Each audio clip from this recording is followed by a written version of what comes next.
Olá, gente. Sejam bem-vindos aqui ao meu canal Apologia Veritatis. Eu me chamo Cleibson Américo, sou professor e quero partilhar com vocês nessa reflexão de hoje acerca dessa insatisfação geral que nós leigos católicos a gente vem sentindo, a gente vem expressando, né, sobretudo nas redes sociais, a gente vê muito isso e entender um pouco, né, a origem disso, a causa dessa insatisfação toda e para onde nós devemos caminhar. É sobre isso que eu quero refletir nesse vídeo de hoje. Mas antes de começarmos, não se esqueça de se inscrever aqui no canal, de partilhar, de colocar lá nas suas redes sociais, né, de, além de se inscrever se não for inscrito, né, de deixar o seu like, enfim, não é? Fique super à vontade nesse sentido, no sentido de partilhar também para outras pessoas, porque se lhe ajudar a pensar, de repente também pode ajudar a outras pessoas, tá certo? Bom, então vamos lá. Veja, essa insatisfação que a gente vem sentindo, né, sobretudo aqui na Igreja do Brasil, não é isso, não é em todos os lugares, né, que a gente vem tendo muitas insatisfações, mas sobretudo aqui no Brasil, insatisfações que também têm repercussões políticas, né, causas políticas, causas culturais, intelectuais, e não poderia ser diferente de causas também eclesiais. A gente vem passando por crises eclesiais. Né? Se a gente vem passando por crises políticas, não é? A gente vem passando por crises na intelectualidade, na literatura, na cultura, não poderia deixar também de ter seus reflexos na vida eclesial, certo, gente? Até porque nós estamos no mundo, não somos do mundo, mas estamos no mundo, certo? Então vejam, eu acredito que essa insatisfação que muitos leigos católicos vêm sentindo, e eu acho muito legítimo, acho muito válida essa insatisfação, é que ela provém, né, de uma necessidade de ortodoxia. Eu acho que nós temos necessidades de ortodoxia. Ortodoxia quer dizer fé correta, fé íntegra, fé reta, né, ensinamento, doutrina correta. Nós temos necessidade disso. Isso porque, gente, nós temos um instinto natural, nós cristãos, de saber, ou pelo menos de intuir o que condiz e o que não condiz com a fé cristã. Né? Nós temos um instinto de fé, né? Um instinto fide, né? Nesse sentido. E vejam, aquilo que não condiz com a fé cristã não é muito difícil de identificar. Sobretudo quando a gente já tem uma certa catequese, já tem uma certa vivência na igreja. Não é todo mundo, obviamente, mas quando a gente já tem, a gente consegue identificar, né, aqueles elementos que não condizem com a nossa fé. E há muito tempo, né, que a igreja pós-conciliar vem conclamando os leigos a tomarem protagonismo. Se fala muito disso, né, do protagonismo leigo, né, que o leigo tome posse da sua missão, né, que ele, né, seja protagonista, não seja apenas passivo, enfim. Né, e agora que os leigos começaram a tomar protagonismo mesmo, né, está causando muito medo na hierarquia, né. E claro, a gente tem que ter assim muita humildade, né, muita retidão, e tal, para não fazer disso um movimento revolucionário, né, para não termos tendências revolucionárias. Não, a nossa tendência não deve ser revolucionária, nossa tendência deve ser conservadora, ou seja, uma tendência de voltar às nossas fontes cristãs e não se afastar das nossas fontes cristãs. Não é voltar ao passado, é voltar às fontes cristãs para iluminar o nosso presente. Certo, gente? Não é um saudosismo, não é a gente viver, né, no mundo medieval, mas pegar as nossas tradições, as nossas fontes, né, e ver o que elas podem ensinar para o nosso hoje. Na história, né, Heródoto já dizia isso, né, o pai da história já dizia isso, que para compreender o presente nós temos que entender, né, o passado. É a partir do passado que nós entendemos o presente e podemos idealizar o futuro. Então hoje eu percebo que existe essa tendência a voltar às origens cristãs, a ler mais a literatura cristã. Né? Eu já deixo isso como recomendação, quem de repente não conhece, né, que volte à literatura cristã, que volte às Sagradas Escrituras, né, obviamente, né, leia as Sagradas Escrituras todos os dias. Nós leigos temos que ler todos os dias as Sagradas Escrituras, nem que seja uma passagem, mas temos que ler. Inclusive aqui no meu canal eu tenho um vídeo, né, eu tenho 8 vídeos onde eu falo sobre estudos bíblicos. Você pode procurar lá, estudos bíblicos, aí 1, 2, 3, tem até o número 8. Né, então você pode procurar pelo título ou na minha playlist lá tem esses vídeos sobre Sagradas Escrituras, ensinando como ler, como meditar, como, enfim, estudar as Sagradas Escrituras a partir da Lexio Divina. Certo, gente? Então, leitura bíblica, a leitura patrística, né? É uma coisa que eu venho insistindo muito. Nós temos que ler a literatura patrística. Ler os Santos Padres, né? Os Santos Padres, tanto os latinos quanto os gregos. Né? E aí nós temos Santo Agostinho, tem que ler Santo Agostinho. tem que ler Santo Agostinho, tem que ler Santo Tomás de Aquino, né? Nós temos que ler os padres orientais como Basílio Magno, como Cirilo de Jerusalém, né? Cirilo de Alexandria, né? Esses homens todos nós temos que ler.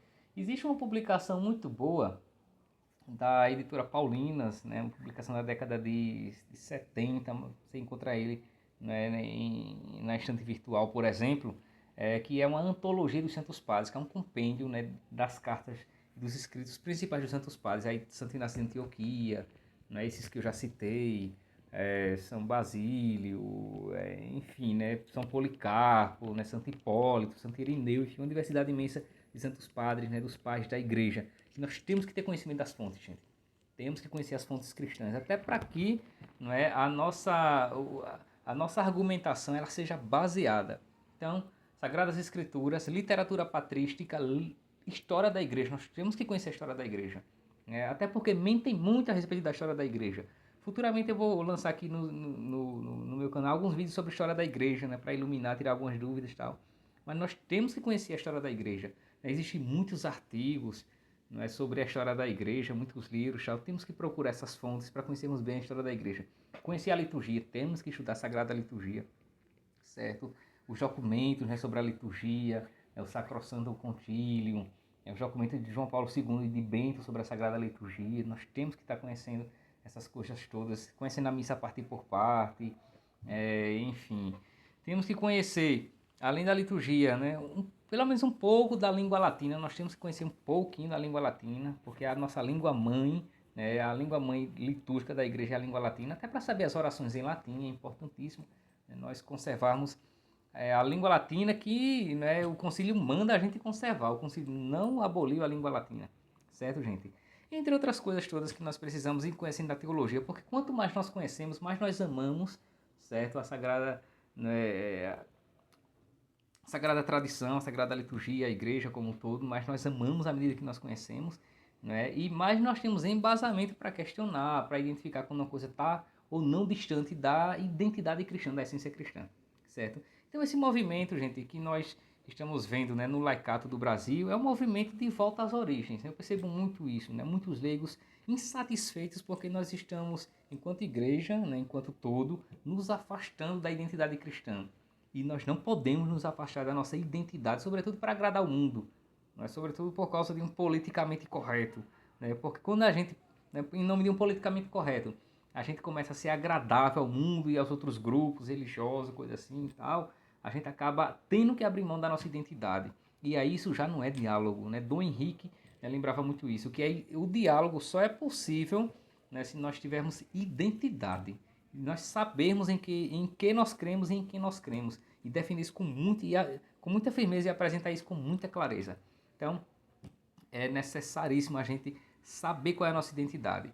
E para completar isso tudo que eu já citei, é importantíssima a leitura do Catecismo da Igreja Católica, né, para nós conhecermos bem a nossa doutrina, certo, gente? Santo Agostinho já dizia, é preciso crer para compreender e compreender para crer, né? Crer e compreender caminham juntos e se interrelacionam. Então isso é importantíssimo, né, para nós. Tá certo? Então eu sou leigo, eu partilho isso como leigo. Só uma observação, né? Eu tenho um vídeo sobre a origem da palavra leigo, inclusive, né? Mas aí eu recordo aqui. Veja, a palavra leigo não quer dizer desentendido. Aqui em português, né, e nos nossos dicionários, a palavra leigo entrou com essa conotação pejorativa. Ah, eu sou leigo nisso, ou seja, eu sou desentendido, né? Isso aí é um desvirtuamento, uma perversão da palavra. Porque etimologicamente, a origem da palavra leigo quer dizer membro do povo de Deus, né? Laos mais ikos, né? Ou seja, aquele que é membro do povo de Deus. É uma junção de duas palavras de origem grega. Então, leigo, nós somos leigos, ou seja, nós somos membros do povo de Deus. E nós não somos desentendidos, ou pelo menos não podemos ser desentendidos. Desentendido é outra coisa, certo? Leigo, aquele que é membro do povo de Deus. Certo, gente? Então, essa insatisfação que nós estamos vendo, né, com muita gente, com muitas atitudes, né, do clero, do episcopado, da CNBB, enfim, né, nasce de um sentimento legítimo, né, de pessoas que querem de fato, né, viver a identidade católica, que não quer ver a igreja sendo, né, maltratada, ultrajada e destruída por dentro.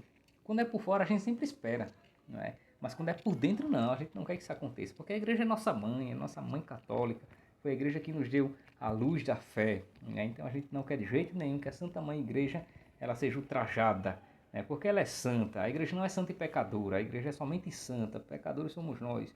E aí nós temos esse processo de conversão que a gente vai tentando se converter, né, até o último dia da nossa vida, né? Tentando melhorar, né, e retirar da nossa vida essas presepadas que a gente faz de pecado, essa coisa toda, né, para e se convertendo aos poucos, certo, gente? Mas as nossas ideias, as nossas ideias religiosas, elas têm que de fato ir convergindo com a identidade católica, com a essência católica. E a gente só vai, né, fazer essa convergência das nossas ideias se a gente conhecer bem a doutrina da igreja, as sagradas escrituras, certo? E aí sim a gente vai moldando o nosso pensamento ao pensamento e ao sentir da igreja. E aí quando a gente faz isso, sim, a gente pode amar, né, com mais consciência, a gente pode seguir, né? A gente pode opinar, né, de acordo e conforme a igreja, certo, gente? Então aqui, né, fica essa minha partilha enquanto leigo, né? Pelo que eu entendo dessa insatisfação geral, a gente está vivendo um momento sim de renovação, de purificação, porque os vícios que nós tínhamos desde muito tempo, eles estão começando a ser purificados agora, e isso é doloroso. Toda purificação ela tem que tirar coisa velha para colocar uma coisa nova. Então tudo isso que nós estamos vivendo, né, de coisas assim que são absurdas que está acontecendo na Igreja do Brasil, são necessárias que aconteçam, né, para purificar, para que a gente tenha daqui a uns 50 anos, né, um catolicismo melhor, mais fiel, mais identitário do que esse que nós temos hoje, né, que ainda é cheio de vícios, mas que se Deus quiser vai se purificar. Tá certo, gente? Então fica aqui essa minha partilha, né? Se você gostou, se você concorda e tal, você partilhe também com outras pessoas, poste nas suas redes sociais, não deixe aqui de dar o seu like, se inscrever no canal caso não seja inscrito. E vamos isso, né? Vamos seguir com fidelidade, com humildade, né? Procurando as nossas raízes, as nossas fontes, né? E tentando, né? Apesar dos nossos pecados todinhos, né? Sermos fiéis ao que Deus quer de nós, sermos fiéis a Deus, né? E a igreja. E, gente, olha, não nutrir de jeito nenhum, né? Por último aqui eu deixo esse recado, não nutrir de jeito nenhum, né, pensamentos revolucionários, reacionários e nem querer se separar da igreja, jamais. A igreja é nossa mãe, a gente não pode jamais querer se separar da igreja. Essa é a pior escolha que alguém pode fazer na vida, é querer se separar da igreja, ou para ir para o mundo, ou para ir para alguma outra religião. Mesmo que seja cristã, outra igreja cristã. É a pior decisão da vida, a decisão mais errada que um católico faz é deixar a igreja católica, né? E é um erro assim, né, que é o maior de todos, né? Porque você está deixando a verdade pela mentira, né? Então a gente não pode nunca se separar da igreja, né? Mesmo que a gente conviva no meio de pessoas, né, totalmente erradas e pervertidas, que nós também temos muitos erros e perversões, mas a gente que ainda tem mais do que nós, mas ainda assim a gente não pode se separar da igreja, porque a igreja é nossa mãe e a gente não pode confundir o erro dos filhos da igreja e atribuir isso à igreja. Não, a igreja é santa, não é? E acolhe os pecadores para tentar purificá-los, né? A igreja é um hospital que acolhe doentes para tentar dar saúde a eles, tentar tratar, né, das doenças e devolvê-los com saúde, né? Tratá-los e deixá-los com saúde. Então é isso, gente. Tá certo? Não vamos nutrir de modo nenhum pensamento reacionário, revolucionário, não. Nosso pensamento é de sermos católicos, né? É isso que nós queremos, sermos católicos, católicos ortodoxos, né? Católicos fiéis à sã doutrina, né? Às sagradas escrituras e à sagrada tradição, que como todos nós sabemos, a nossa fé consiste, né, e se fundamenta, se sustenta na tradição, na escritura e no magistério autêntico da igreja, tá certo? Então é isto, né? Fica aí essa partilha, tá certo? Um grande abraço para vocês e até a próxima.